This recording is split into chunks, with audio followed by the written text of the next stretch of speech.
Madame, Monsieur, bonjour. Il est 8 heures et nous sommes le 9 janvier 2022. C'est un plaisir de vous retrouver en ce nouveau numéro de votre émission Bonjour d'Algérie. Ce matin et aujourd'hui, le 9 janvier, c'est un rendez-vous tant attendu par tous les amoureux du sport, particulièrement le football, puisque c'est aujourd'hui le coup d'envoi donc de la Coupe d'Afrique des Nations 2021. Rappelez-vous, elle était prévue pour 2021 et puis reportée pour ce mois-ci à cause de la pandémie. C'est le Cameroun cette année qui sera donc le pays hôte de cette,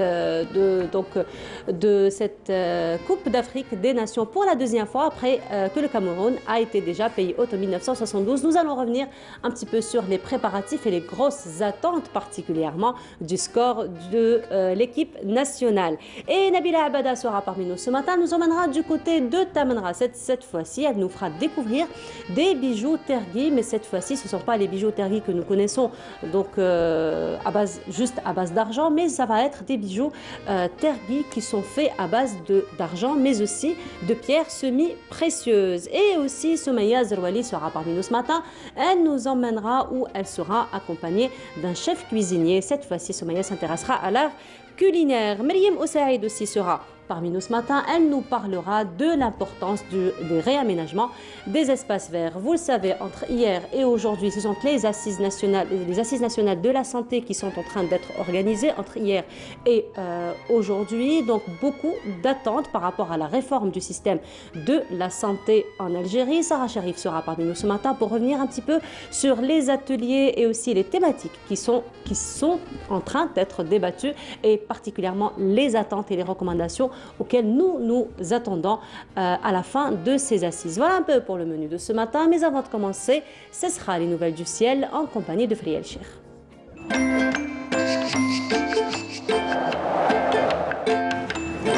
La météo vous est présentée par Mobilis.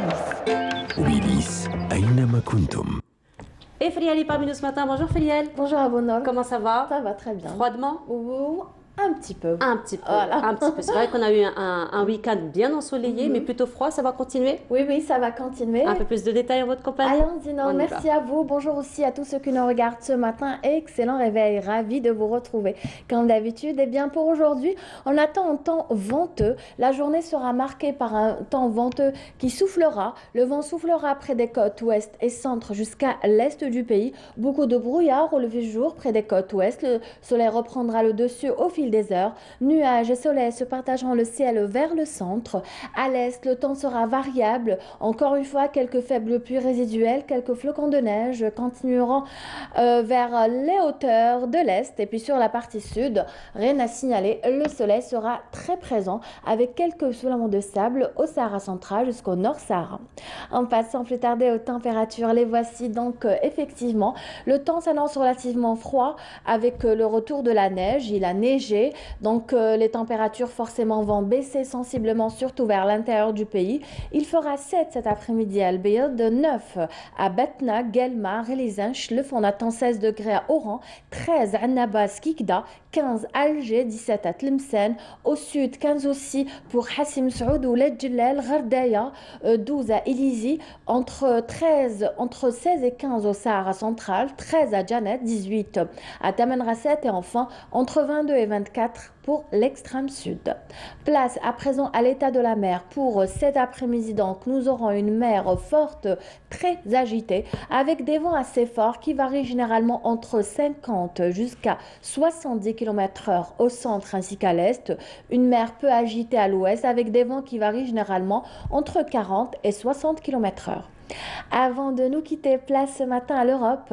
Aujourd'hui, le soleil aura du mal à s'installer pratiquement sur tout le continent et le temps sera couvert et pluvieux. Il y aura de la neige à Berlin, à Moscou, à Vienne aussi. Il pleuvra à Paris, un temps généralement couvert aussi à Londres, à Madrid, à Lisbonne, pluvieux à Rome. Voilé sous un temps plutôt voilé avec des températures plutôt agréables pour Istanbul, pour le sud aussi à Lisbonne avec 16 degrés, 13 à Madrid. Il fera 10 à Rome, 2 degrés seulement pour Vienne, moins 5 à Moscou, 7 à Londres et enfin même température pour Paris.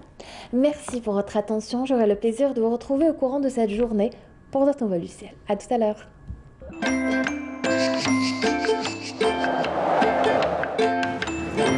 La météo vous est présentée par Mobilis. Mobilis, أينما كنتم.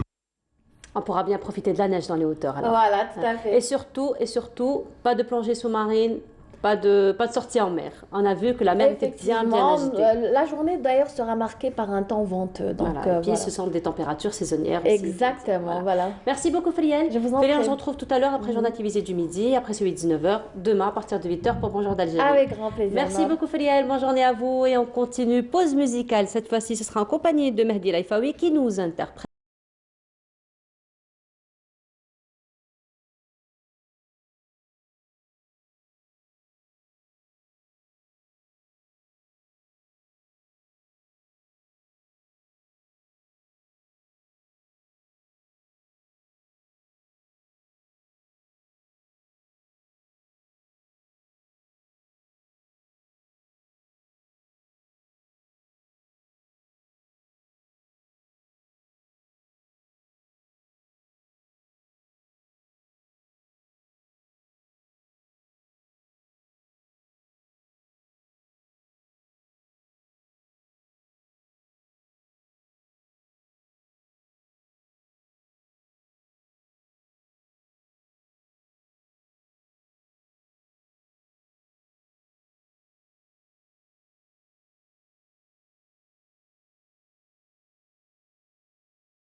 Interprété par Mehdi Laifaoui. À présent, nous allons nous intéresser à l'événement donc de l'année, du mois, du jour. Aujourd'hui, le coup d'envoi donc de la Coupe d'Afrique des Nations. Nous en parlons ce matin en compagnie de Faïd El Saada, consultant sport. Bonjour, bienvenue à vous. Bonjour Nour, bonjour à tous.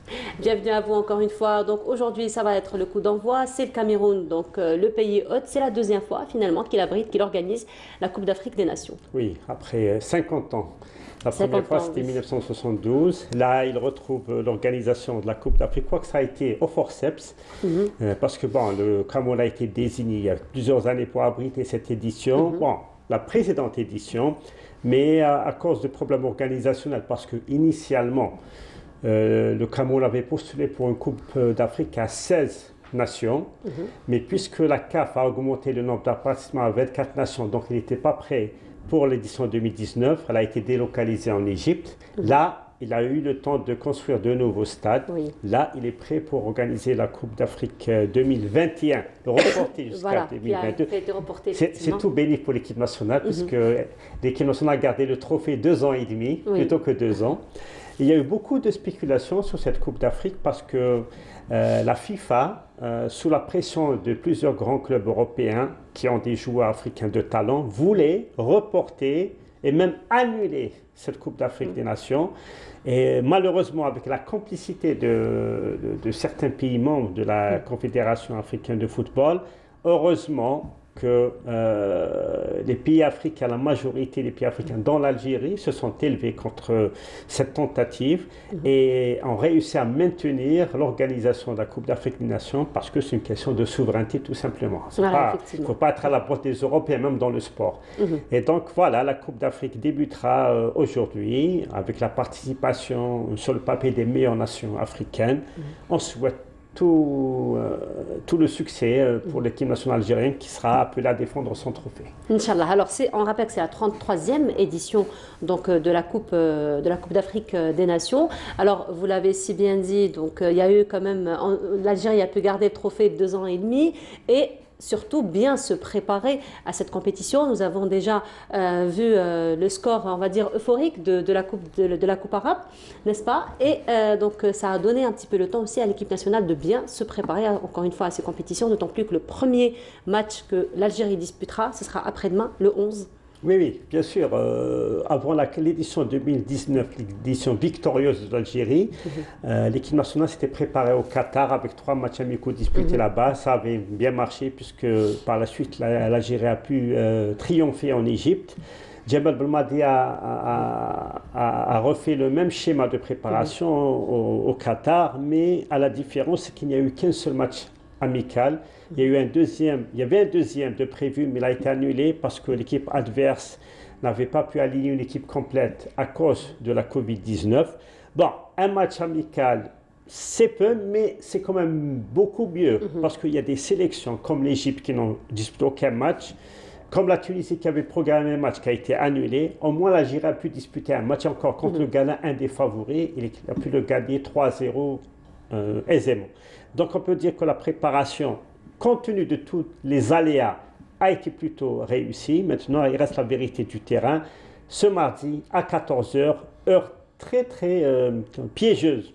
Parce que 14h à Douala, qui est une ville du littoral de l'océan, l'océan Atlantique, il fait très, très, très humide. Ce n'est pas la chaleur qui pose le problème. La chaleur, on peut s'adapter. Mais l'humidité à plus de 90%, là, ça posera problème.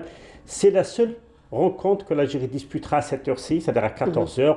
Si, Inch'Allah, l'Algérie passe cet écueil, après, ce sera plus facile. Contre la Guinée équatoriale à 18h. Et le dernier match de la poule contre la Côte d'Ivoire à 21h. Et justement, Saïd Fellag, notre collègue, est sur place donc au Cameroun et il nous a justement envoyé un reportage pour revenir un petit peu sur les préparatifs justement de cette compétition. Je laisse voir ce reportage de Saïd Fellag et on se retrouve juste après. Depuis quelques jours, la ville de Douala vibre au rythme de la Coupe d'Afrique des Nations et s'attelle à être prête pour accueillir ce rendez-vous africain. Le comité d'organisation de cette 33e phase finale de la CAN finalise ces jours-ci les derniers détails relatifs au travail des journalistes, notamment ceux qui arrivent de l'étranger, en leur délivrant le précieux sésame qui leur permettra d'accomplir leur travail dans les meilleures conditions possibles. Nous sommes ici au centre d'accréditation du site de Japoma Douala, ce site qui va abriter le groupe de la Côte d'Ivoire et de l'Algérie. Et donc, nous sommes là depuis environ 2 semaines.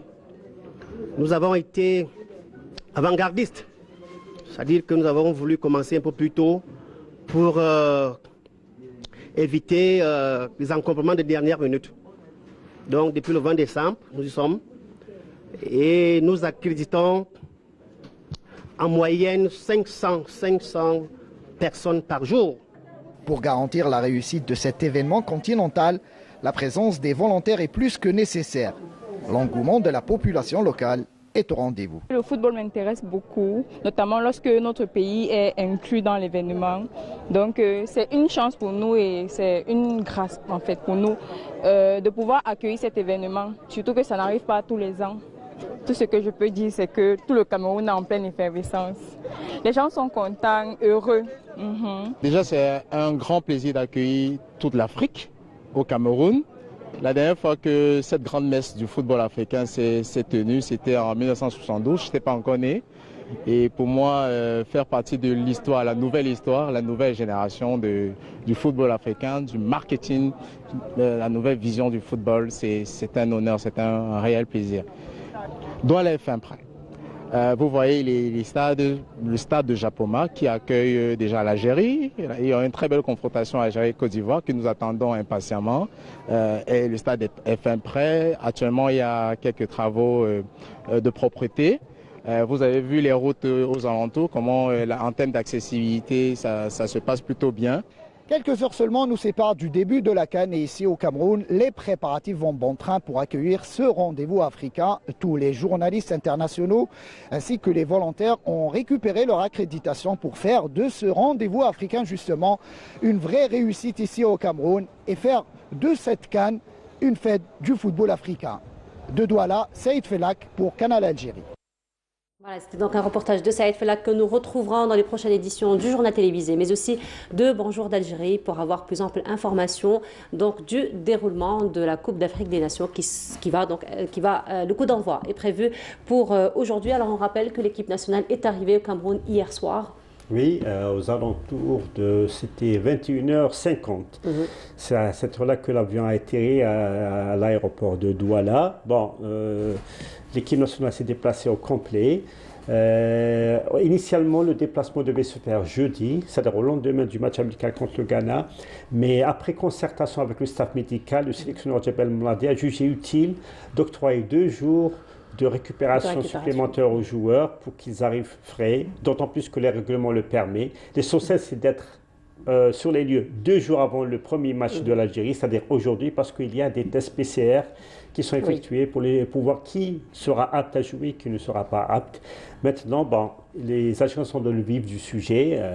Reste la vérité du terrain. Inch'Allah, ils ne vont pas nous décevoir. Alors, il faut dire que le sélectionneur national, Djamel Belmadi, nous impressionne à chaque fois avec ses différentes stratégies, n'est-ce pas? Alors, qu'en est-il de sa stratégie de cette fois-ci?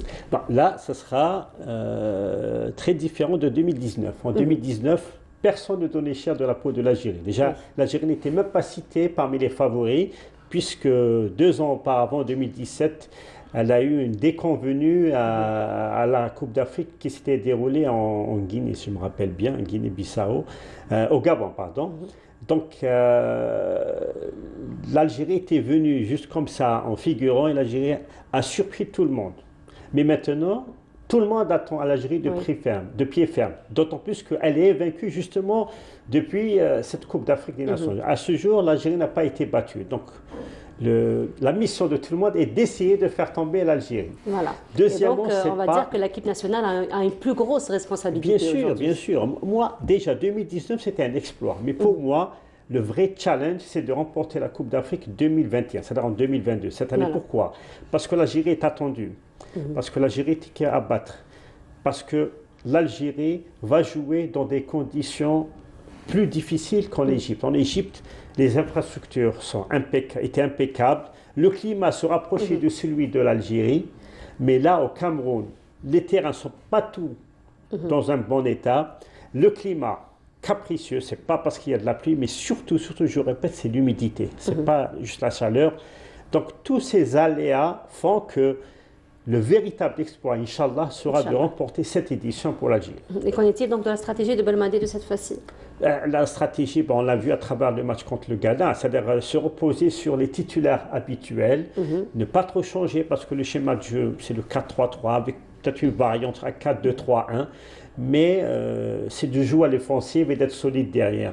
On a vu que lors des éliminatoires pour la Coupe du Monde, l'Algérie avait éprouvé quelques difficultés en défense. Elle a encaissé un peu trop de buts vers la fin, mais cet aspect a été travaillé sur les informations que nous avons. Et l'Algérie reposera sur une ligne d'attaque reconnu au plan mondial pour son efficacité avec Bellaili, Bounja, Slimani, Mahrez Brahimi et une solidité défensive qu'on espère retrouver, Inch'Allah. Alors on se rappelle aujourd'hui un petit peu du message que Belmadi a donné ou a transmis à tous les Algériens, encore une fois. Oui, Jamel toujours, il appelle à la mobilisation autour de l'équipe nationale. Il promet que tous les joueurs donneront le maximum pour remporter, conserver ce trophée. C'est l'objectif, mais toujours de manière sibylline. Il insiste toujours que l'objectif maintenant pour l'Algérie, maintenant qu'il est passé à un cap supérieur, c'est d'aller en Coupe du Monde. C'est-à-dire, même si l'Algérie, on ne l'espère pas, se rate dans cette Coupe d'Afrique, il reste le rendez-vous, le double rendez-vous du mois de mars, les matchs barrages pour la qualification à la Coupe du Monde qui aura lieu au Qatar. L'Algérie a goûté aux joies du Qatar avec la Coupe arabe, avec la préparation pour la Coupe d'Afrique et ce match, ce succès très probant contre le Ghana. Les joueurs ont hâte de retrouver le Qatar cette fois-ci pour la Coupe du Monde et pour affronter les meilleurs du monde. Alors vous avez justement parlé des infrastructures, notamment des stades qui sont prévus aujourd'hui pour que les différentes équipes y jouent. Et justement, Saïd Fellag est sur place et il a fait un tour donc, au niveau des stades qui sont aménagés pour abriter encore une fois cette Coupe d'Afrique des Nations. Regardez, on se retrouve juste après. Se prépare à accueillir les matchs des Verts lors du premier tour de la 33e édition de la phase finale de la CAN. Et depuis quelques jours, c'est la course contre la montre pour les ouvriers exerçant dans cette magnifique enceinte qui ont mis les bouchées doubles pour ficeler les derniers détails à même de permettre aux différents acteurs d'évoluer dans les meilleures conditions possibles. La pelouse paraît assez bonne, des vestiaires ostendiques pour un stade qui peut accueillir plus de 50 000 spectateurs. L'équipe nationale entamera ce mardi la défense de son titre ici même au stade de Japouma de Douala. Un stade flambant neuf qui est prêt à accueillir les matchs de l'équipe nationale ainsi du groupe E, espérant que celui-ci nous portera chance. Saïd Fellag pour Canal Algérie de Japouma. Voilà, c'était donc le stade de Japouma qui va abriter donc, les matchs donc, prévus pour cette Coupe d'Afrique des Nations. Mais sinon, il y a d'autres stades aussi qui sont aménagés pour cette Coupe. Oui, il y a 6 stades qui sont prévus parce qu'il y a 6 groupes. Le Cameroun avait la possibilité d'avoir jusqu'à 8 ou 9 stades. Bon, déjà 6 stades, c'est très bien. 2 stades dans la capitale et 4 autres stades dans différentes villes, Bafoussam, Garoua, Limbé et Douala. Donc, c'est des stades qui répondent aux normes, parce que maintenant, il y a des normes. Le plus petit stade, il contient 20 000 places. Le plus grand, c'est le nouveau stade d'Olimbé, la capitale, qui abritera aujourd'hui le match d'ouverture et la finale, dont la contenance est, je pense, de 65 000 spectateurs.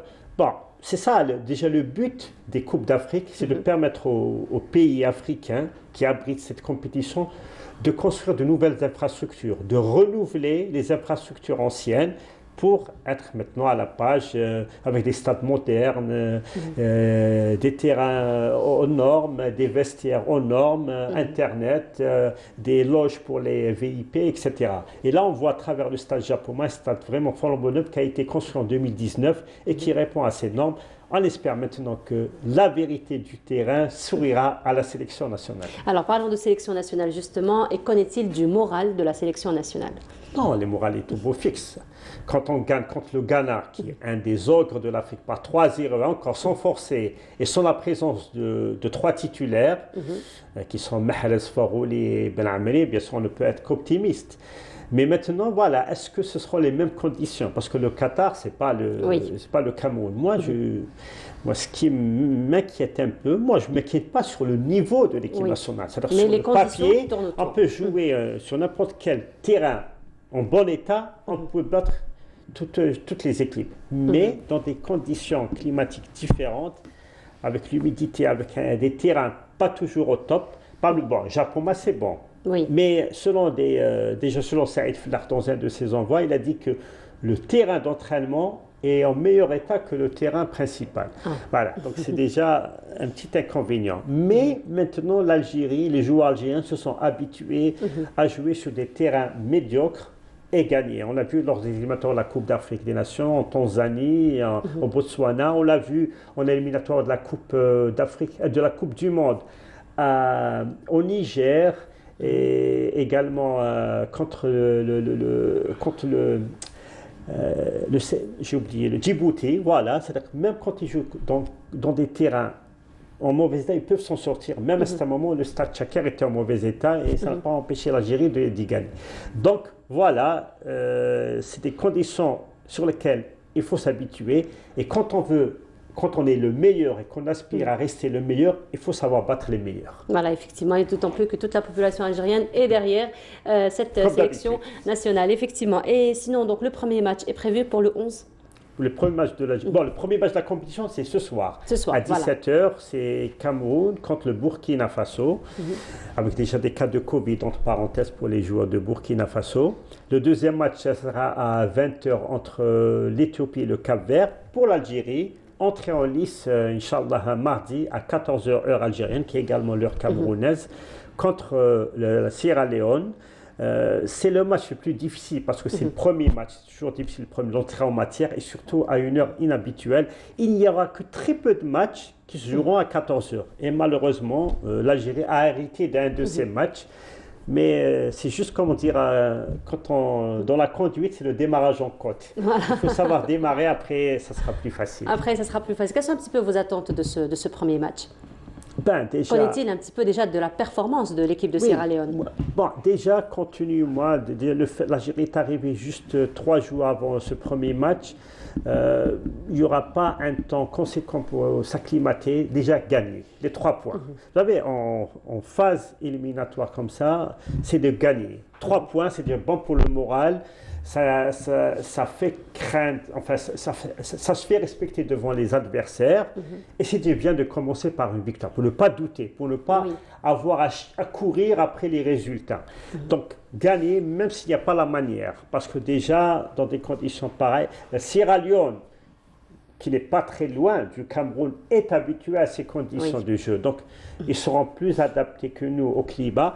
Dans ce cas, il faut gagner. Sur le papier, l'Algérie est supérieure au Sierra Leone. Déjà, ce pays n'a plus participé à la Coupe d'Afrique depuis 1996. Quand même. Donc, ça fait longtemps. 96 ou 98, je ne me rappelle pas, mais ça fait plus de 20 ans.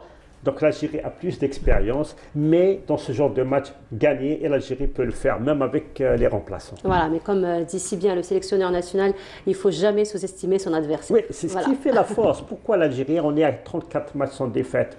C'est que la force de Belmadi, c'est toujours mobiliser son équipe. La preuve, l'Algérie avait battu Djibouti 8-0, il aurait pu se contenter 2, 3, 4 buts, mais non, il ne faut jamais sous-estimer l'adversaire. Il faut respecter l'adversaire et prendre tous les matchs avec la même rigueur. Ah ben voilà, on espère quand même une belle victoire cette fois-ci et puis pourquoi pas une deuxième coupe consécutive pour l'Algérie. Oui, non, elle en a les moyens. Vraiment, franchement, sans être chauvin, l'Algérie est le favori déclaré pour cette Coupe d'Afrique des Nations. Et elle l'a bien prouvé d'ailleurs. Bien sûr. Voilà. Merci beaucoup à vous, Faïd Aït Saada, d'avoir été parmi nous ce matin. Certainement, on vous aura très bientôt dans notre plateau, du moment que la Coupe d'Afrique va durer un mois jusqu'au 6 février. C'est parti pour un mois. Pour un mois. Marhaba bik. Merci beaucoup, Faïd Aït Saada. Je rappelle, vous êtes consultant en sport et ça a été donc nous avons débattu donc du sujet du coup d'envoi aujourd'hui donc de la Coupe d'Afrique des Nations. Et cette fois-ci nous allons aller du côté du sud-ouest d'Alger, dans la wilaya de Bayed particulièrement, pour découvrir l'exour de cette wilaya, et on se retrouve juste après. Nous sommes à l'extrême sud de la wilaya de Bayed, plus exactement à Boussemroun, une commune qui compte une population de près de 10 000 habitants selon les dernières statistiques. Lorsque vous pénétrez à Boussemroun, c'est dans un silence religieux que l'Oqsal de la localité, témoin d'une civilisation antique et d'un passé rayonnant, demeure résistant et protecteur, comme la Zawiya Tijaniya qui remonte au XVIIIe siècle. Comme vous le savez, il y a plusieurs sourds en Algérie qui parlent en langue amazigh. À Boussemroun, il y a la présence de 7 tribus dans les différents quartiers de la ville. La localité est le fief de la Tariqa Tijaniya, car c'est ici que le saint patron Sidi Ahmed Tijani vivait.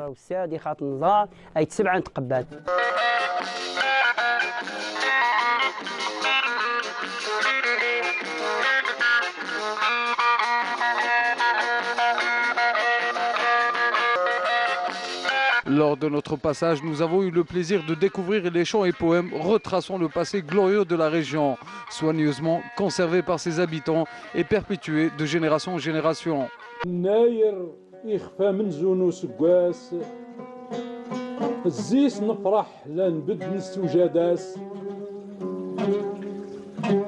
الناير يخفى من زونو سقاس الزيس نفرح لنبد السجداس تبقون تلمسي إنيان سنفلاس وتشوى جديد نسنوا غيمتان موداس أول نغرمو أم زوارو À Boussemroun, on parle la langue amazigh qui est transmise de génération en génération.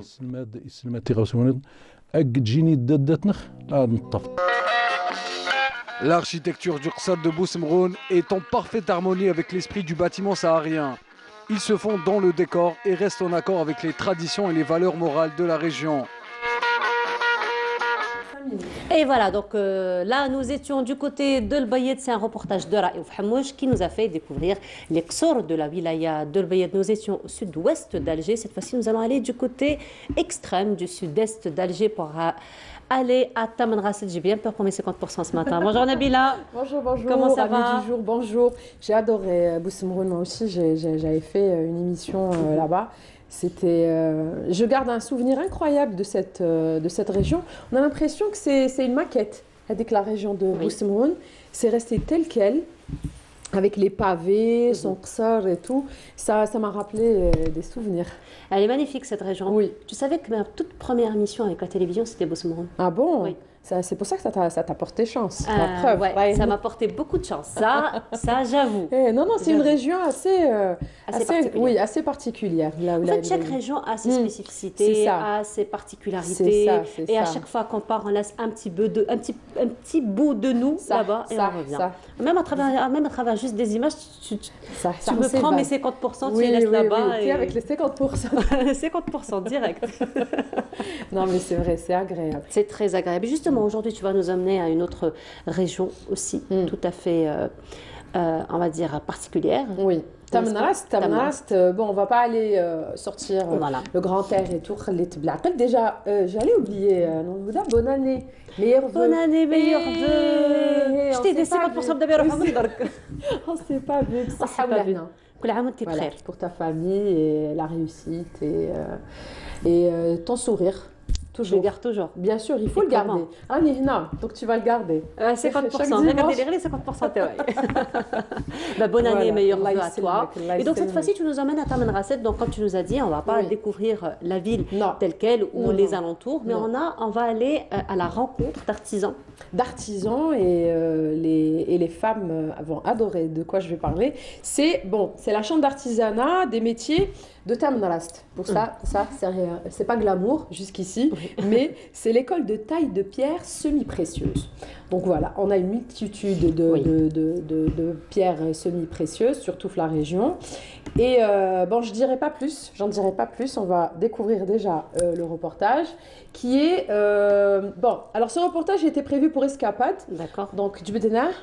On l'a laissé juste pour Bonjour d'Algérie. Et comme ça, on Quel va honneur. Quel honneur. Tout ça. Et tout ça. Et justement, tout ça, on va le voir en image. Et ça va être un reportage de Nabila Abada qui nous fait découvrir la taille des pierres précieuses. Exactement. Allez, on y va.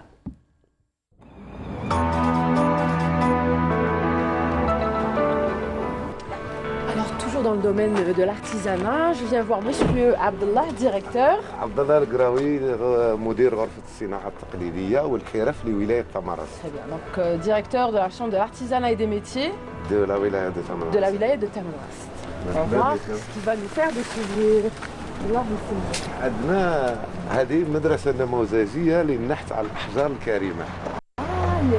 Les pierres semi-précieuses. Semi-précieuses. Waouh. J'ai tapé à la bonne porte, je pense. Et d'accord, et ça consiste en quoi? هذه المدرسة تدخل في إطار تعاون جزائري برازيلي للنحت على الأحجار الكريمة.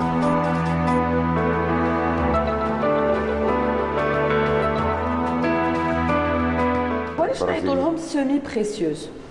لماذا؟ لأنهم القيمة نتاعهم هي تكمن في لا دونسيتي تاع الاحجار في لاطاي كذا، ولكن كاين احجار سيمي بريسيوز وكاين احجار بريسيوز. حنا في المرحله متقدمه في المشروع، وين ان شاء الله البرازيليين مشروع اخر يرافقونا في كيفيه تحديد نوعيه الاحجار. مي سي فورميدابل. معليش نجي ندير فورماسيون. اصلا حنا اصلا دايرين هذه المدرسه، هذه المدرسه كاين دي توريست اللي يجوا يحبوا يتكونوا. فكرنا باش اننا نديروا دورات صغيره وهي السياحه التكوينيه او التدريبيه. سي جينيال يعني دون لو سيركوي دخلتوها في لو سيركوي توريستيك تاع حتى المدرسه هذه جاو شخصيات كبيره هنا في المدرسه هذه انها ولات داخله في لي سيركوي توريستيك. سي تري تري بيان.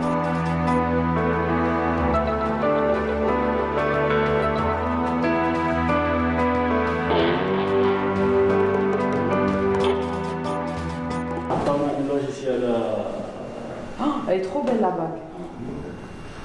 كل هذه المنتوجات تصاميم حرفيه.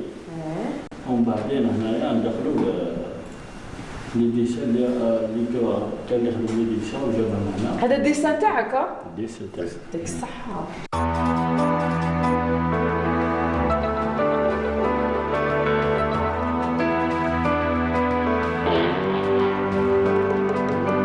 ندخلوا عالم الاحجار مع عبد الرحمن. عبد الرحمن الاستاذ اللي كون اجيال في المدرسه. برافو. الله يسلمك. انا متخصص في نحت الوجهات، بمعنى نحت سي لا تاي تاع لي فاسيت. دوك انت اللي تسقم تجيك الحجره بروت هنا وانت تعطي لها اون فورم. كيما نقولوا احنا تجيني حجره بروت سي ان كريستال وي كيما راكي تشوفي.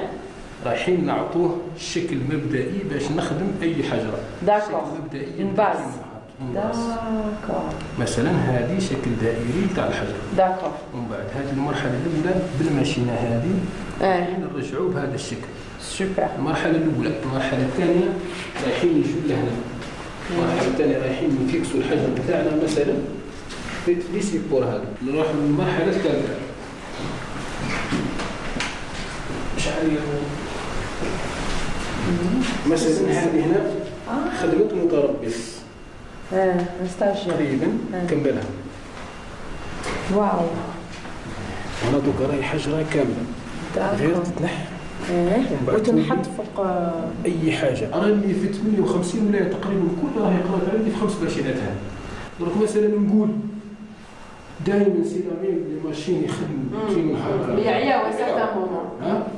احنا ماناش باغيين نضيعوا كيما هذه الفرصه اللي عطاتها لنا الدوله. حتى لو كان معليش تزيد تعاوننا شويه معليش ما في مشكل. كي تشوف هاد الشباب كي تشوف هاد لا جونيس et la volonté et l'envie et la passion, on ne peut que déjà vous encourager, vous féliciter et vous aider. Hein? Voilà.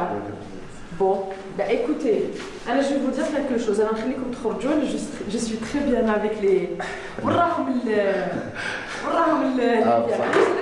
خليه في يدك خليه ولي خليكي تختاري عندي. انا ما كاين الوصيه عليا انا نسكت. ولي الامر راه موجود. جو ريست افيك مي بيان.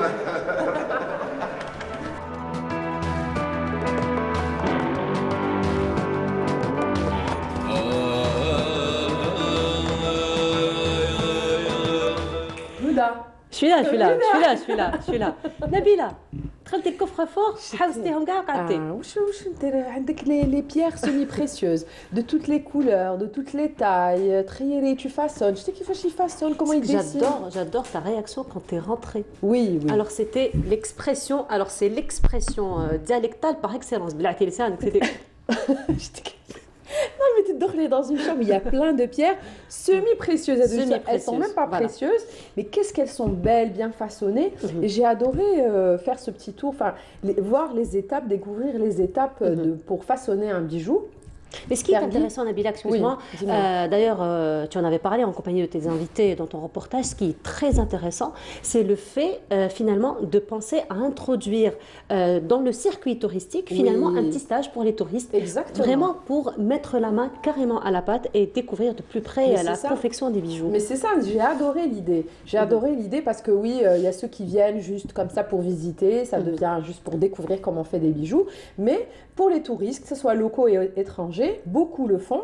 Ils viennent là-bas, ils découvrent, mais aussi ils essayent de dessiner, d'inventer, enfin, d'après leur imagination, leur personnalité, leur goût, de façonner avec le formateur un bijou, que ce soit des boucles d'oreilles, des bracelets. C'est toi-même qui les as fait? Des bracelets, des pendentifs. T'as pas encore répondu à ma question. J'insiste. Le mystère. Non, regarde. Parce que si jamais tu vas dire que les boucles d'oreilles que tu portes, non, là, ça c'est une affaire de communication. Regarde. Si jamais tu vas dire que c'est toi qui as fait ces boucles d'oreilles, tu vas donner beaucoup de courage à beaucoup de personnes qui nous regardent, qui se croient un petit peu incapables de le faire. Parce que c'est vrai que lorsqu'on voit des bijoux, on se dit « Ah, mais je suis incapable de faire ça. » Non, mais c'est pas... Mais chez Anna, je vais pas pousser, je vais pas faire rêver les gens avec un mensonge. Non, il faut... On essaie avec le formateur, enfin avec les formateurs et les dessinateurs, qui ont fait l'école des beaux-arts et tout, on essaie d'imaginer, voilà, d'après notre goût, nos couleurs, ou donc ils nous proposent des dessins, et qu'on a, voilà, comment je vois, d'après le tas de notre visage, ou quand même. Et là, voilà, ça fait partie du circuit touristique, donc on va là-bas, on a une heure, on a une demi-journée, une demi-heure, on façonne avec eux, on introduit d'autres pierres qui m'aiment et tout, et là on ressort avec un bijou unique. Voilà, personnalisé, customisé, complètement unique, effectivement. Et puis c'est vrai que ça a les pierres semi-précieuses, tout comme les pierres précieuses d'ailleurs, ont leur impact un petit peu sur les énergies. Exactement, on va dire, ça c'est une autre histoire, ça c'est carrément, chaque pierre a des énergies, enfin pour ceux qui y croient et tout, mais on dit que... Voilà, on dit, pour nous, peut-être c'est une légende, mais pour les gens qui y travaillent et qui sont dans ce domaine-là, ils y croient vraiment. Et chaque pierre elle est spécifique, a une énergie assez particulière, pour... anti-stress, positif, voilà. Donc, énergétique. Exactement. On a toutes les pierres. Voilà. Je suis... Quand on va une pierre. واليوم شكي دايره واليوم شكي دايره parce que il faut dire que Nabila déborde الله يبارك tout le temps d'énergie, donc ça va être des pierres précieuses qui ont toujours rapport avec l'énergie. Exact. Non, je connais ton secret. Voilà, je connais ton secret maintenant. Mince, j'ai été classe, de quoi démasquer. معليش. Ce sont des idées finalement qu'on donne à tous les spectateurs. Mais sinon, Nabila, ce que nous avons vu à travers ce reportage qui était aussi très intéressant, comme tu viens si bien de le souligner, c'est qu'on va confectionner notre bijou avec le formateur. Exactement. Donc on l'a vu en train de travailler, de confectionner, d'abord d'imaginer le bijou, donc déjà sur ordinateur pour avoir un petit peu cet effet 3D. Et donc tout ça, c'est un travail qui se fait au préalable. Bien sûr. Et ce sont, il faut dire, des gens avertis. Bien sûr. Donc tous des beaux-artistes. Des beaux-artistes, et c'est une école qui a un accord depuis déjà plus d'une quinzaine d'années avec le Brésil. Donc il y a des échanges assez, avec le Covid et avec la crise sanitaire, ça s'est un peu tassé, mais il y a des échanges très très souvent entre les deux écoles et ça donne beaucoup de bons résultats. D'accord. Alors, donc, pour revenir encore une fois à Tamanrasset, donc, il est vrai que lorsqu'on parle de Tamanrasset, lorsqu'on parle un petit peu de la culture tergui d'une manière générale, on pense directement à ces bijoux classiques faits à base d'argent, uniquement d'argent. Bah, les grosses, les boucles d'oreilles pour les cheveux voilà, aussi, effectivement. Donc, on passe directement à ça finalement. Mais là, on découvre finalement une autre facette du travail de la bijouterie à Tamanrasset. C'est autre chose. Tous les bijoux qu'on voit qui viennent ici à la capitale, les expositions, même à travers le monde et tout, sortent pour la plupart d'ici. La maison de l'artisanat. La maison de l'artisanat. Il y a aussi les artisans qu'on a vus la dernière fois qui façonnent d'une manière très basique. C'est des artisans de père en fils. Mais Hadi, c'est une structure assez académique. Voilà. Et la plupart des bijoux qu'on voit, qu'on porte, qui sont exposés, viennent de cette chambre de l'artisanat. La chambre de l'artisanat, justement. Donc, la Chambre de l'artisanat a aussi pour mission de former aussi les artisans. Oui, il y a plein de formations tout au long de l'année. Et c'est pour ça qu'ils demandent beaucoup plus, un peu plus de formateurs, enfin les formateurs kainin, mais beaucoup, ils veulent avoir aussi, comment on appelle ça, les appareils, enfin pour les formateurs kainin, la matière première kaina, donc il faut juste beaucoup plus de main-d'œuvre. Pour beaucoup plus de production. Voilà, effectivement, il faut dire aussi qu'ils sont toujours en quête d'innovation dans la chambre, donc on l'a vu. Toujours, ils sont bourrés d'énergie et d'imagination et ils ont gardé l'aspect traditionnel, ce qui est très très important. Et même l'aspect traditionnel, on n'a encore rien vu. Rien vu. La Croix du Sud. Exactement. Il y a tellement d'autres bijoux, d'autres couleurs, la signification. C'est ce que j'allais dire, la signification. Ça, c'est vraiment, c'est un autre monde. C'est un autre monde, c'est très très très vaste. Voilà, alors ce sera pour quand ta formation?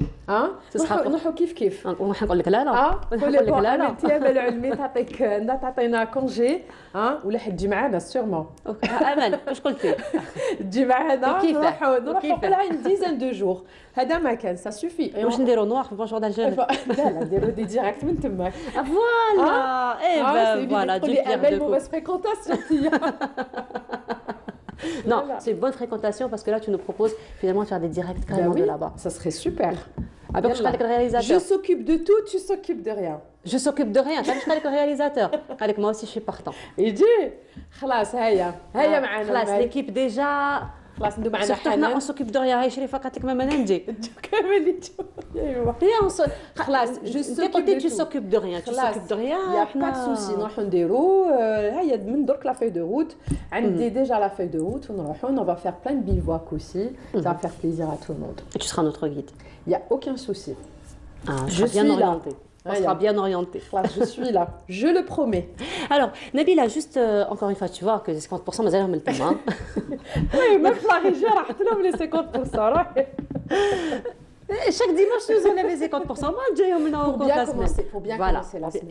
Et puis, les 50% sont au bon endroit, il faut le dire. Donc, plein d'énergie positive. Alors, on a vu un petit peu au niveau de la chambre d'artisanat, Nabila, donc le coffre-fort, là, tu es rentrée, tu ne voulais plus sortir.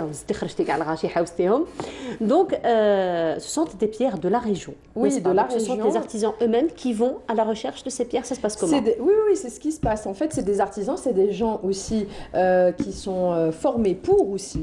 C'est pas les artisans à la chambre de l'artisanat d'ailleurs. C'est des personnes qui sont formées pour ça.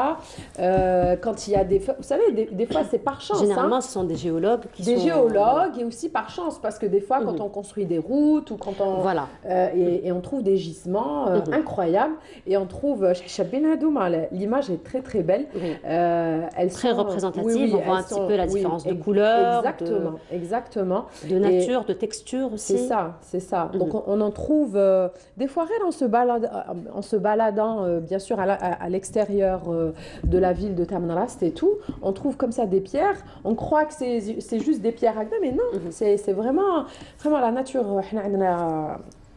En Algérie, les richesses, elles sont incroyables. Il faut juste s'en rendre compte. Et savoir rentabiliser, donc comme le fait si bien au niveau de la chambre d'artisanat. Oui, alors, est-ce que la chambre d'artisanat, parce qu'on a vu qu'ils sont très innovateurs, ils sont toujours en quête d'innovation, comme on a si bien dit, ils ont d'autres projets probablement en matière de formation, en matière, je ne sais pas si vous en avez parlé. Oui, on en a parlé, en ce moment, ils demandent d'avoir beaucoup plus de moyens, parce que les formateurs sont là, ils sont très bien formés, ils font des choses extraordinaires.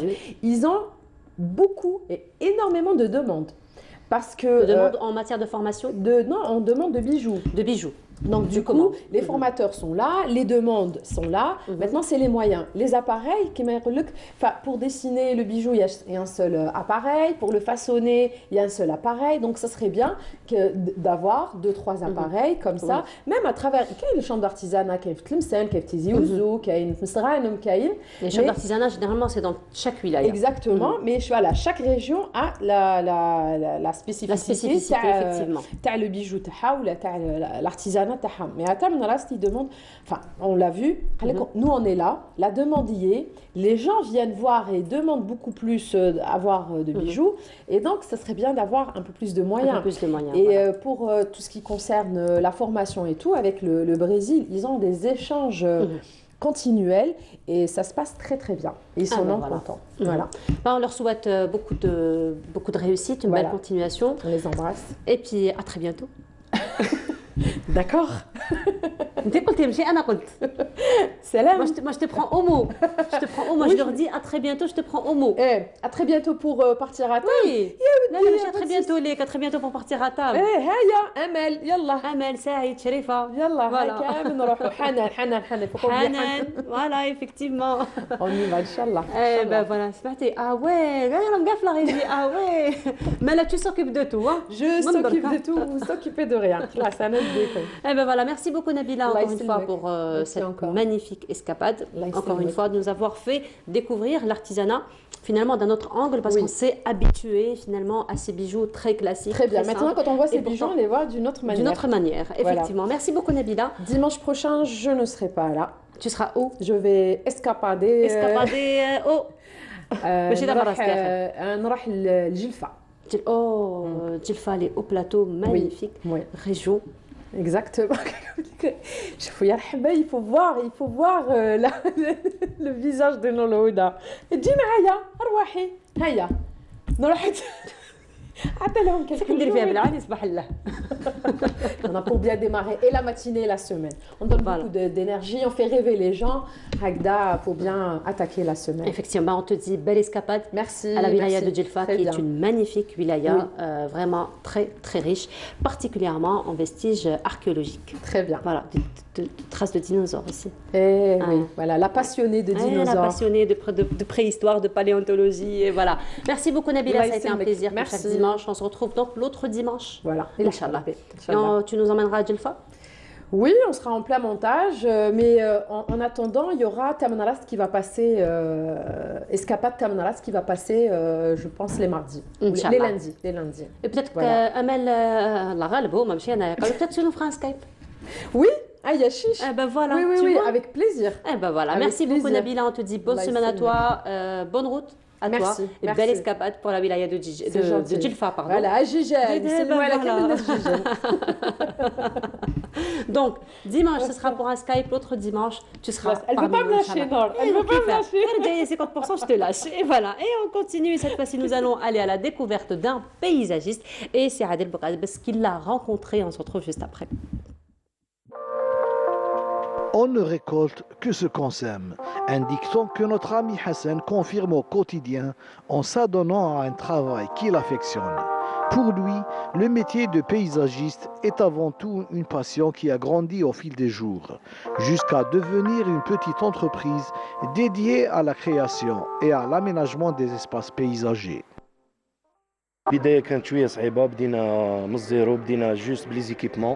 Les débuts étaient un peu difficiles. J'ai été financé par l'Aix-en-Sèche pour l'acquisition de l'outillage. J'ai rencontré des difficultés pour avoir la matière première. Au bout d'une année, j'ai pu recruter 2 à 3 artisans. Alors qu'au terme de la 4e année, nous sommes arrivés à une quinzaine d'ouvriers formés et qualifiés. J'ai même pu rembourser 70% du crédit octroyé par l'Aix-en-Sèche. Terrassement, drainage, désherbage, engazonnement, mais aussi la taille ornementale des arbres et des arbustes pour obtenir des formes particulières qui enchantent les amoureux de la nature. L'entretien des surfaces est une activité tout aussi importante dans le métier de paysagiste.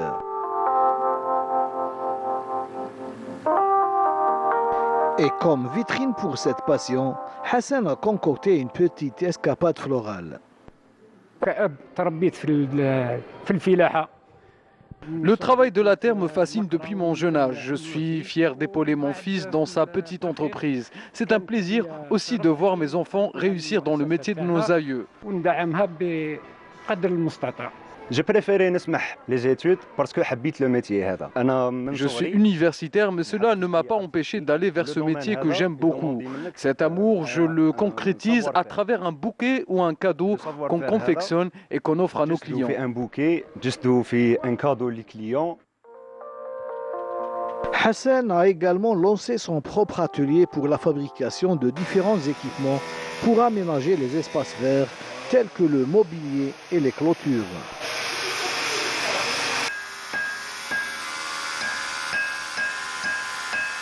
Hassan ne veut pas s'arrêter en si bon chemin et espère un jour exporter des plantes et des roses vers l'étranger à travers le développement de son activité. Mon souhait est d'aller vers l'exportation, certes, mais avant ça, j'aimerais bien développer notre activité en arrivant à recruter jusqu'à une centaine d'employés. Nous sommes en mesure de former une trentaine d'artisans qualifiés par an pour peu qu'on ait accès au marché public tel que stipulé par la loi. C'est une question de temps, question de sabr. Au vu de sa persévérance, tout porte à croire que Hassan est en mesure de relever ce défi.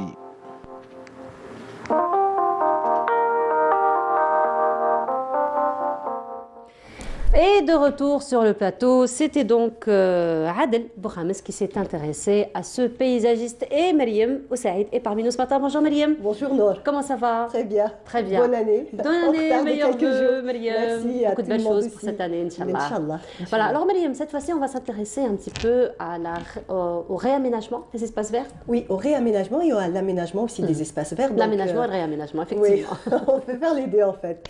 À travers l'entreprise qui est l'EHEV, donc c'est l'entreprise horticole des espaces verts. Donc c'est une entreprise qui existe depuis plus d'une quarantaine d'années et qui est spécialisée dans l'aménagement d'espaces verts, là où il n'y en a pas et là où c'est très difficile d'en avoir. Donc, entre autres, donc l'un on va dire des projets les plus importants, c'est toujours dans le sud, bien que cette entreprise on la retrouve sur tout le territoire national, mais en particulier là, on va dire où le nombre de chantiers, le nombre de projets est le plus important, c'est dans le sud et en même temps aussi là où la difficulté est la plus grande. Donc, je pense qu'on va regarder ensemble le reportage. Donc, le directeur va nous expliquer un peu plus en détail donc, cette entreprise et on revient juste après. Alors on va le voir dans un petit moment, mais avant cela, donc, quelles seraient un petit peu les principales missions de cette entreprise? Alors les principales missions de cette entreprise, c'est quoi? C'est d'abord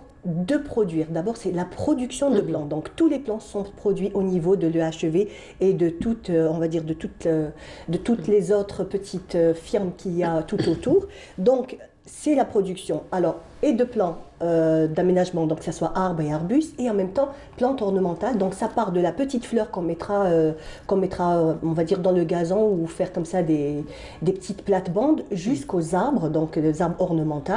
Tout ça est produit à l'intérieur de cette entreprise. Donc là où j'ai été, c'est du côté de Cédefodge, donc elle se trouve là-bas. Et on va voir comment cette entreprise grandit on va dire de jour en jour. Donc depuis toujours, elle a toujours été présente. Elle est un peu dans l'ombre, mais son travail est réellement colossal et très très important. Et surtout, donc ce que je voulais dire, c'est l'aménagement aussi de nouvelles serres, on va dire high-tech. Donc c'est aussi ça le nouvel objectif. Donc pendant très longtemps, on a travaillé, on va dire, avec des moyens traditionnels, c'est-à-dire semi-bouturage, dans des serres en verre ou sous plastique. Et là, donc on va dire que cette entreprise a fait un pas puisqu'elle est rentrée dans on va dire la production avec des serres pratiquement high-tech, c'est-à-dire où il y a une espèce de bioclimat qui est à l'intérieur, c'est-à-dire en fait toutes les dernières technologies sont à l'intérieur de cette serre. C'est surtout, on va pas dire moins de main d'œuvre, mais on va dire c'est un peu plus facile de travailler. Les conditions de travail sont beaucoup plus simples. On va voir tout ça en images? Oui, on regarde.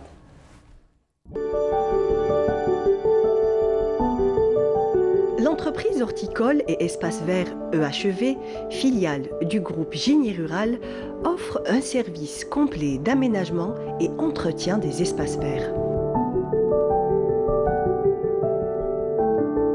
Nous sommes le leader des espaces verts en Algérie. Nous sommes la première entreprise spécialisée dans les espaces verts en Algérie. Nous avons des projets à travers le territoire national. Nous sommes à l'est, à Skikda, à Oran, à Alger, la wilaya de Blida, wilaya de Laghouat, Ouargla, Élysée. Nous sommes même à la frontière algéro-libyenne, à Stah. C'est l'activité principale, c'est l'aménagement et l'entretien des espaces verts. Nous nous sommes introduits au sud algérien en 1987-88. Donc nous sommes au sud depuis presque 35 ans, voire plus. Nous avons réalisé des ouvrages pour nos clients. C'est des ouvrages magnifiques.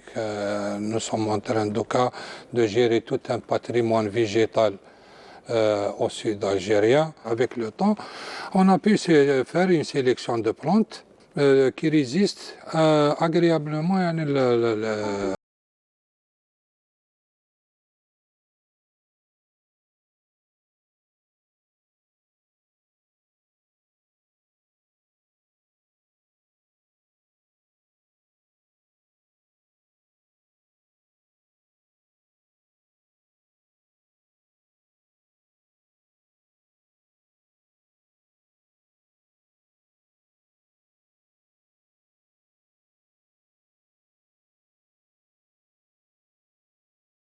produire environ 270 espèces par an, toutes espèces confondues. Des espèces généralement utilisées dans les appartements, c'est des espèces qui ne tolèrent pas le soleil direct et d'autres espèces de plein champ. Il y a différentes méthodes de multiplication. Notamment, nous pouvons citer le bouturage, le semis, le marcottage aérien et la division et le greffage. Nous arrivons à produire environ 550 000 plants par an. Ces espèces vont être transportées sur nos projets et vont être utilisées pour l'aménagement des différents espaces verts. Au niveau des différents projets sur le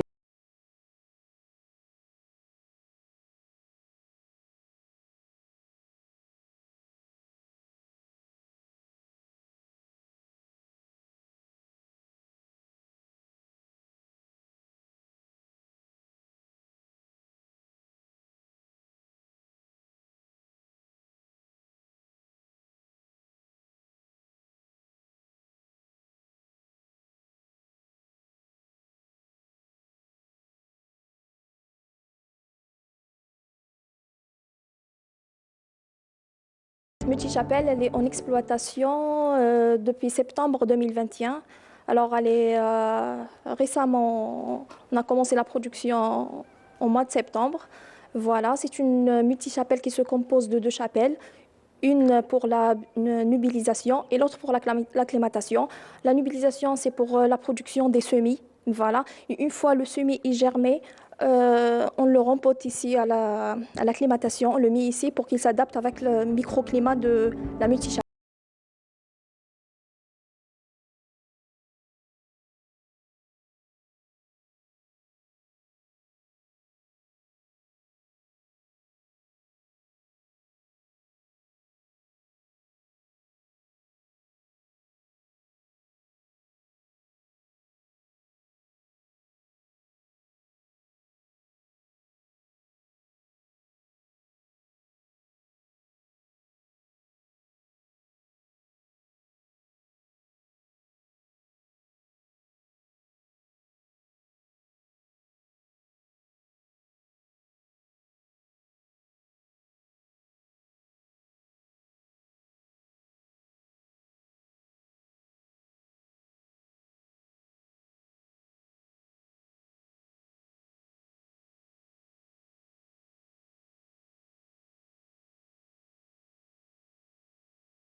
Donc un reportage de Mariam Oussaïd. C'est tellement joli qu'on aurait dit que c'était des plantes artificielles. Effectivement, oui. C'est vrai que c'est cette impression quand on rentre, c'est tellement bien agencé, bien organisé, même si les plantes sont tellement en bonne santé qu'il y a certaines plantes qui prêtent à confusion. Voilà, effectivement. Alors, Mariam, l'entreprise, est-ce qu'elle se spécialise, on va dire, dans l'aménagement des espaces extérieurs ou ils peuvent aussi travailler sur les plantes d'intérieur?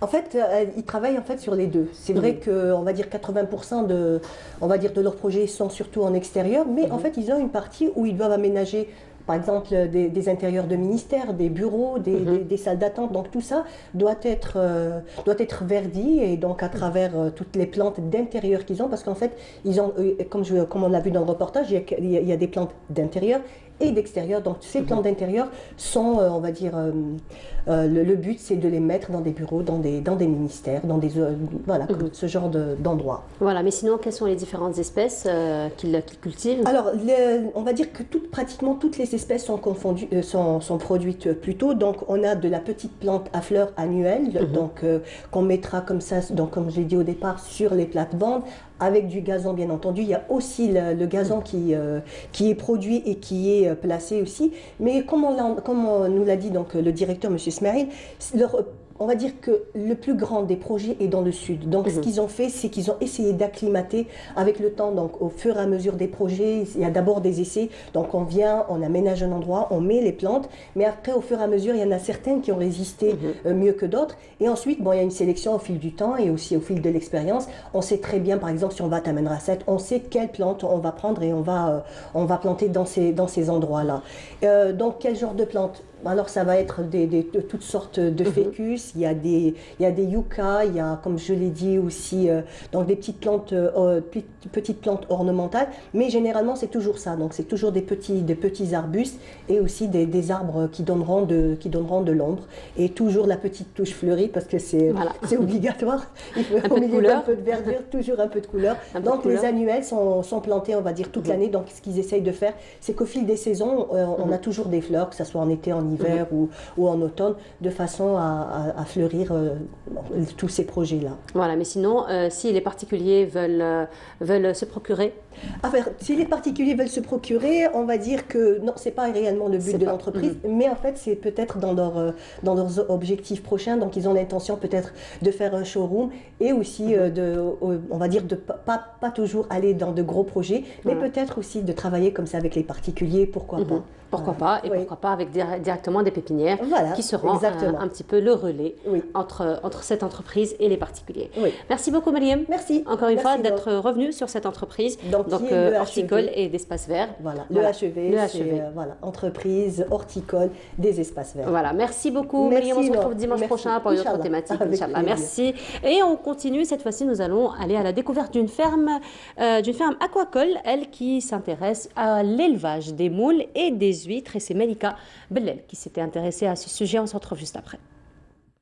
Installée à quelques mètres du rivage, cette ferme aquacole pilote spécialisée dans l'élevage des moules et des huîtres génère plusieurs postes d'emploi.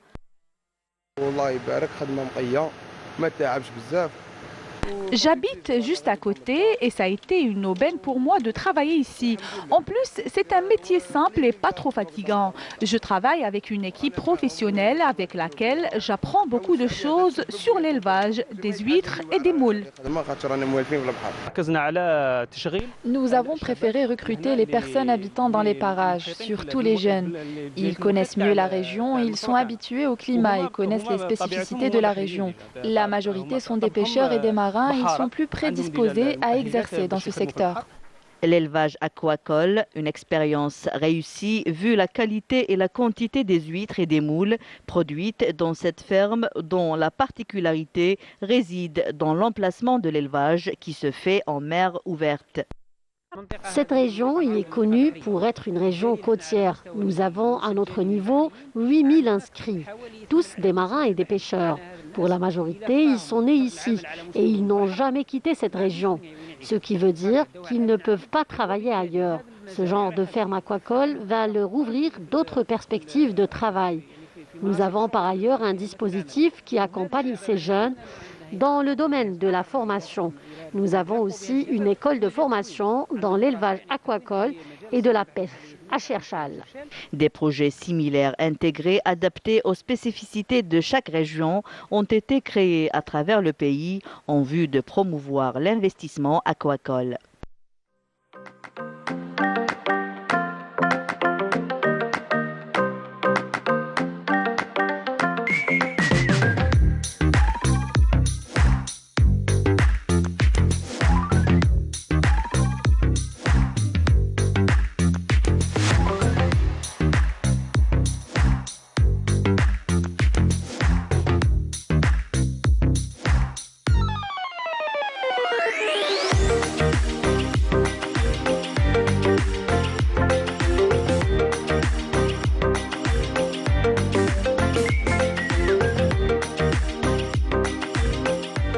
Et de retour sur le plateau, Samaya Zerouali est parmi nous ce matin. Bonjour Samaya. Bonjour. Comment ça va? Bonne année, meilleurs vœux. Merci, bonne année à toi aussi.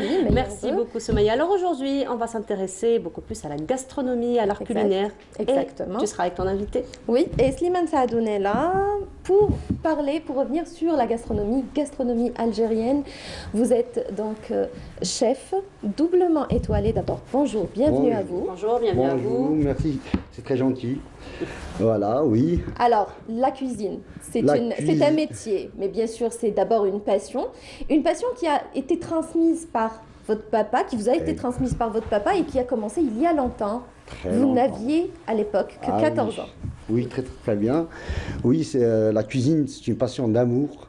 C'est un travail, franchement, qui veut de génération en génération. Et la cuisine, pour moi, c'est toute une histoire. Alors, ça a commencé à partir de mon père, Allah yarhamou, qui était chef de cuisine en France, et même chef de cuisine ici en Algérie, dans son propre restaurant. En France, il était gérant d'un hôtel-restaurant. Et à cette époque-là, sortir de l'école, on avait les moyens de bord pour aider le papa, c'est-à-dire de donner un coup de main, et c'est devenu une passion. On est en train de voir des images. Oui, là, c'est pendant les compétitions. Vous voyez, là, ça, c'était à Ishra. Là, c'était sur le... Ishra, c'est l'école donc de tourisme, d'hôtellerie de tourisme. Exactement, voilà. Et c'était le festival du couscous. Vous voyez, parce que le festival du couscous, je l'ai commencé en 2015 à Versailles. À Versailles, c'était le couscous débat. D'accord. C'est parler un petit peu du patrimoine de la culture algérienne et le mettre en valeur. On était avec les pays maghrébins, bien entendu. Là, c'est une histoire. Je me suis directement appelé que mes parents, ils aimaient quelque chose qui était très précieux et très sacré à eux, c'était le couscous. Et je voulais bien le remettre et en parler dessus. Et on en a parlé. Et là, ça a touché beaucoup les cœurs des personnes et des Français, parce que les étrangers, ils aimaient beaucoup. C'était un plat beaucoup consommé. Consommé aujourd'hui à travers le monde. Le monde, grâce, exactement. Bien sûr, aux Maghrébins et aux Algériens particulièrement qui le font voyager à travers le monde aussi, le couscous. Hein. Oui, un plat international aujourd'hui. Oui, exact. Et reconnu patrimoine mondial par l'UNESCO. Tout à fait. Ça, c'est très beau. Hein. C'est un pas en avant pour nous. Effectivement. Voilà. Et dans la cuisine, le patrimoine algérien, nous avons un très beau tiroir dans notre pays. C'est grâce à ça aussi qu'on le met de l'avant, et en souhaitant aussi à la génération à venir de participer, de donner un coup de pouce. Oui. Voilà. Comme vous êtes en train de le faire, justement. Alors, vous avez participé à plusieurs événements donc, en matière de gastronomie en Algérie et à l'étranger. Vous faites donc connaître notre patrimoine culinaire. Vous revisitez des plats traditionnels, vous leur donnez votre touche, mais vous gardez aussi, vous utilisez beaucoup les produits du terroir, et c'est voulu. Oui, l'essentiel pour moi, dans le but de travailler dans l'art culinaire, parce que c'est un métier d'art, c'est un métier d'amour. Il faut travailler d'abord les produits qu'on a. Et donner la touche personnelle, c'est de le mettre en valeur, c'est-à-dire le rajouter un petit peps contemporain. C'est ça le but. Et ça ramènera de la gastronomie, parce que le terme gastronomie, c'est une cuisine très raffinée. C'est une cuisine mondiale. Alors que mettre le tiroir algérien en valeur dans le monde, c'est essentiel de mettre dans les cartes des grands restaurants le produit algérien.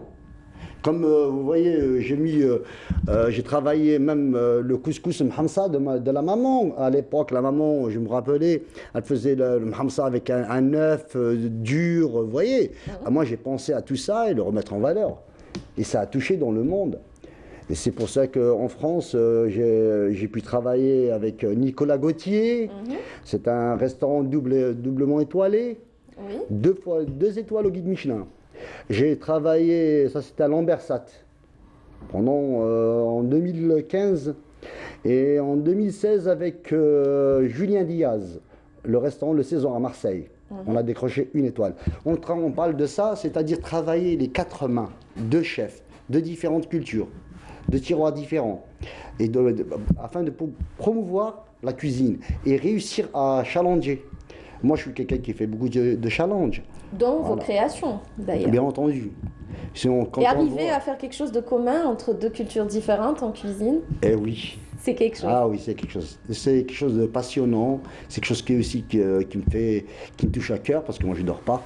Franchement, je veille jour et nuit. Je rêve que de ça. C'est grâce à cela qu'aujourd'hui, j'arrive à ce stade-là. Je travaille le sucré salé. Je travaille aussi le chocolat, mais aussi dans la cuisine. Vous voyez, vous avez bénéficié de plusieurs formations d'ailleurs. Oui, j'ai bénéficié d'une formation qui était très élevée, où je me suis sacrifié tout mon temps. C'était Varhona. Varhona au Tain-Hermitage. Les grandes écoles de la chocolaterie. Ouais. Et justement, nous vous avons rendu visite dans le cadre de Tahwissa. Et on voulait voir donc Chef Slimane à l'œuvre. On a même vu Chef Soumaya à l'œuvre. J'ai essayé. J'ai piqué la recette. Ah oui. Bon, on va voir ça. Alors, avant de voir ça, tu nous parleras peut-être de ton expérience en tant que Chef Soumaya. Alors, c'était... D'abord, la cuisine, c'est un art. Hein. Il faut aimer. C'est vrai que c'est un métier c'est son métier, ce n'est pas le mien. Mais c'est un peu le nôtre en tant que femme, mais vu d'un autre angle aussi. C'est vrai, mais c'est quelque chose que tu partages avec plaisir. C'est d'abord une passion que tu fais avec amour et tu sers tes invités avec beaucoup d'amour. C'est ce que j'ai appris avec lui. Oui. Et j'ai découvert aussi les produits du terroir de la wilaya de Chlef. Donc, vous avez du bon poisson à Chlef. Ah, vous avez vu, c'est connu. Il y a le poisson et bien entendu, on a parlé de la pouliotte. La pouliotte, le flio, comme on appelle ça. C'est extraordinaire. On n'a pas fait batata flio, mais on a fait du poisson. On va voir tout ça. Ouais. On va voir ça. Oui, c'est un métier qui se vole.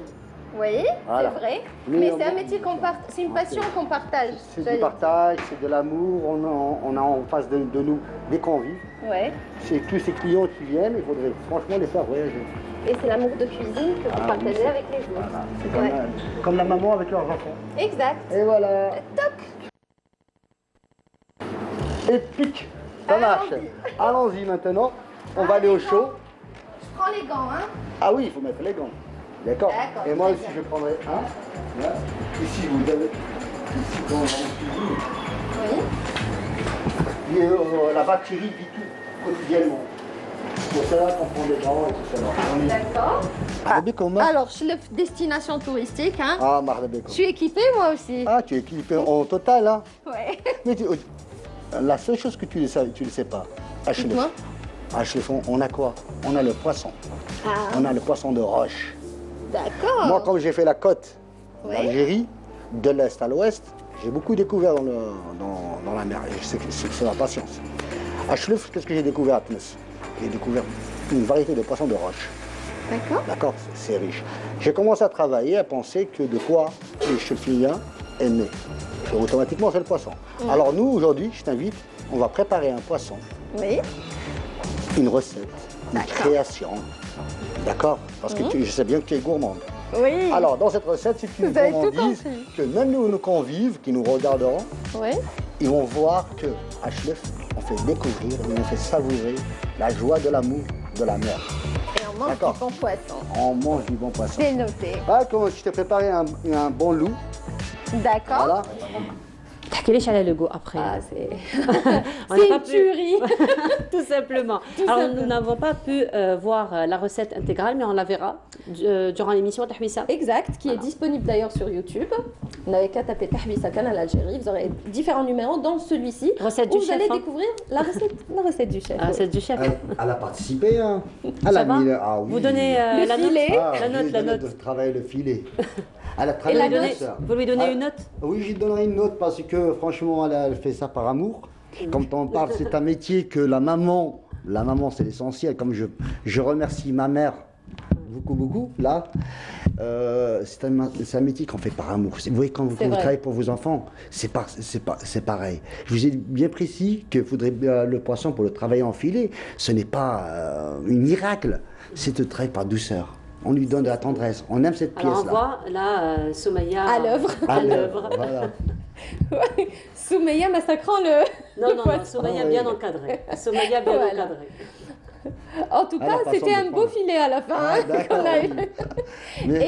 Et en tout cas, on a voyagé à travers ce plat, à travers votre cuisine, donc à travers les différents plats que vous nous avez proposés. Et c'est vrai que c'est un métier qu'on fait avec amour et c'est une passion qu'on partage avec les autres. Peut-être que on va devoir finir parce qu'on n'a plus le temps, j'imagine, mais on va finir avec vos projets à l'avenir. Ah oui, mes projets à l'avenir, c'est des projets qui sont dans le futur pour notre pays, pour notre jeune Algérien, parce que moi je prévois prochainement pour créer une fédération des cuisiniers afin de promouvoir, participer au Bocuse d'Or, parce que j'ai fait la Toque d'Or, mais je voudrais bien souhaiter emmener l'Algérie dans ce stade-là, voilà, Inch'Allah, avec les autorités, on arrivera à ce stade-là. Certainement, on vous souhaite beaucoup de réussite, en tout cas, beaucoup de succès pour tout ce que vous allez entreprendre. On vous retrouve encore une fois de l'émission. Beaucoup de bonheur. Surtout, on vous retrouvera donc de l'émission de Tahwissa en compagnie de Soumaïa Zelouali pour d'autres recettes aussi. Donc pourquoi pas.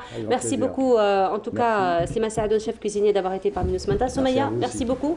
On se retrouve la semaine prochaine pour une autre Tahwissa. Avec plaisir. Et puis Tahwissa, ce sera demain à 19h30 sur Canal Algérie. Et soyez au rendez-vous. Merci beaucoup Soumaïa. Donc on se retrouve la semaine prochaine. Merci encore une fois à vous. Et on continue. Nous allons nous retrouver dans un petit moment pour la dernière station de cette matinée en compagnie de Sarah Sharif pour revenir sur les assises nationales de la santé. Mais avant cela, spot Covid et on se retrouve juste après.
De retour sur le plateau et Sarah Sharif est parmi nous ce matin. Bonjour Sarah. Bonjour. Bonne année à toi, meilleurs vœux. bonne année, après, je suis très contente d'être avec toi ce matin. Et mine de rien, c'est la première fois qu'on se retrouve sur un plateau télé. Oui, ça absolument. Et puis je suis très contente en fait de retrouver mon ami, hein, parce que ça, les gens ne le savent pas. Hein. Les gens qui nous regardent à travers Canal Algérie ignorent qu'on est de bonnes amies dans la vraie vie. Effectivement. Eh ben, c'est vraiment un très grand plaisir de t'avoir parmi nous ce matin, Sarah. Alors, si tu es parmi nous ce matin, c'est parce que hier et aujourd'hui, donc il y a eu donc les assises nationales de la santé, encore une fois, pour revenir un petit peu pour parler de ce sujet urgent de la réforme de la santé. Donc, qu'est-ce qu'on peut dire aujourd'hui sur ces assises? Oui, absolument. Alors, les assises nationales ou ce qu'on a appelé aujourd'hui le séminaire de modernisation de la santé, c'est comme ça qu'on l'a appelé, en tout cas dans cette nouvelle édition. Ça se tient, comme tu viens de le dire, je vais tutoyer, hein, je sais qu'on devrait se vous voyez, ça va être un peu difficile. Hein. Voilà. Ça se tient. En fait, ce qui est important, peut-être de commencer par le commencement. Alors, revenons un peu déjà au thème. Le thème déjà de cette édition, c'est la modernité au service du patient. Enfin, on a retenu ce thème pour ce séminaire national donc, de modernisation de la santé. Et quand on voit déjà cette thématique, on voit déjà que le patient est devenu la première préoccupation de cette réforme. Aujourd'hui, on a pris conscience que si on doit moderniser un système de santé ou parler de refonte carrément de système de santé, c'est pour améliorer la qualité des soins, pour améliorer l'accessibilité aux soins aux patients. Parce qu'auparavant, on a parlé déjà de réforme de la santé, mais on s'est intéressé plus aux infrastructures. Hein. Rappelle-toi, Nour, on s'est mis un peu à renouveler peut-être les hôpitaux, à mettre la faïence. Voilà. Aujourd'hui, on sait clairement que si on doit parler de refonte ou de modernisation d'un système de santé, c'est d'abord et surtout pour améliorer l'accessibilité aux soins, pour réduire la mortalité. Et ça, ça s'inscrit un peu dans une logique de réforme qui touche plusieurs secteurs et qui a été rappelée plusieurs fois par le président de la République et qui est d'ailleurs inclus dans le programme du président de la République. Voilà, alors mais sinon, entre hier et aujourd'hui, plusieurs ateliers ont été organisés justement pour discuter de toutes ces réformes. Oui, absolument. Alors il y a eu plusieurs ateliers, peut-être un peu avant de revenir sur les ateliers en détail, parce qu'il y a eu 8 ateliers. Je rappelle donc que ce séminaire se tient aujourd'hui, la clôture va être aujourd'hui avec des recommandations et une espèce de rapport qui va être établi, qui sera soumis au président de la République pour prendre des décisions. Néanmoins, on parle aujourd'hui de 3 phases. Donc, d'abord, pour rester un peu dans le médical, d'abord le diagnostic. Hein, on va diagnostiquer un peu la situation de la santé. Ensuite, tracer des objectifs et en finalité aboutir à une stratégie et une stratégie qui soit réalisable. Hein. Ça, c'est très important. Ça a été rappelé dans les communications hier, ça a été rappelé par le Premier ministre parce que c'est lui, encore une fois, qui a donné le coup d'envoi. Mais avant d'arriver à...